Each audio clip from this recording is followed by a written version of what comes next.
The incandescent light bulb is a rather simple device. Its base has two metal contacts which connect to a metal filament. The electric current's electrons collide with the atoms in the filament, making them vibrate. This energy heats the atoms to 2200 degrees Celsius, at which temperature they emit visible light. The light bulb factory has two production lines that eventually merge. One prepares the glass bulb, the other makes the mount, the electrical components that go inside it. At the start of the mount line, a machine cuts glass tubing into pieces of specific lengths. The cut tubes land on what's called a glazing wheel that runs them through a gas flame for about 7 seconds. This heats the glass enough to smooth the surface. The glazed tubes now enter a flare-making machine, which heats each tube until the glass is malleable, then stretches one end into a flared shape. The next machine loads 2 copper lead wires into the flare end. Then it inserts a thin glass cylinder called the exhaust tube.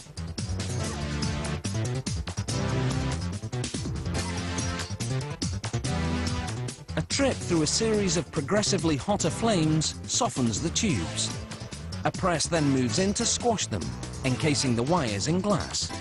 At the same time, the machine makes a tiny hole in the glass in between the wires. This is to later remove the air from inside the bulb. It'll exit via the exhaust tube through this hole. Next, the machine separates the lead wires and forms the ends into hooks. These fasten to a filament, a thin wire coil made of tungsten, a type of metal that holds up well to heat. The machine coats the lead wires in a liquid form of another metal, zirconium. This lengthens their lifespan by making them more resistant to moisture inside the bulb. Like the tubes, the bulbs are made of an inexpensive type of glass called soda lime glass. A machine stamps the top of each bulb with the voltage, the wattage, and the company logo. Opaque light bulbs are simply clear bulbs with an inside coating of synthetic silica, a white powder. The coating machine charges the bulbs to 30,000 volts. Combined with just the right amount of heat, this electrical charge makes a thin layer of powder cling to the glass. A series of flames evaporates the moisture and breaks off any impurities.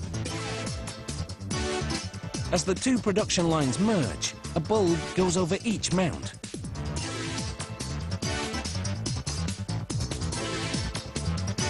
Torches then fuse the flared end of the mount to the neck of the bulb. Arms move in and mold the neck to fit inside the bulb's aluminium base. The next machine vacuums out all the air in the bulb and replaces it with pressurized argon gas. This inert gas will resist heat buildup, helping the filament last longer.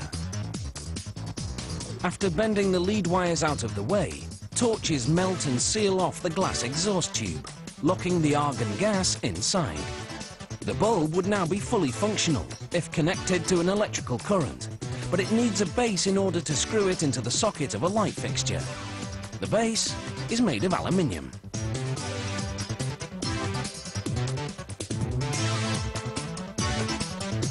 This machine inserts one of the bulb's lead wires through the middle and solders it in place. It then spot welds the other wire to the side. The result?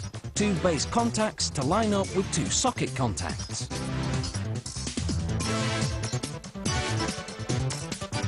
On their way to packaging, the bulbs undergo what's called flash testing, repeated light-ups using a higher voltage each time. This strengthens the filament inside, making it less likely to break during shipping.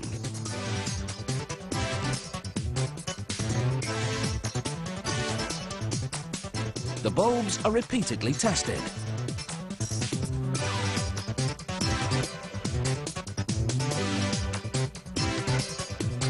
One last illumination to make sure nothing broke between flash testing and packaging. The automated packaging equipment handles the fragile bulbs with care. It's designed to have a light touch.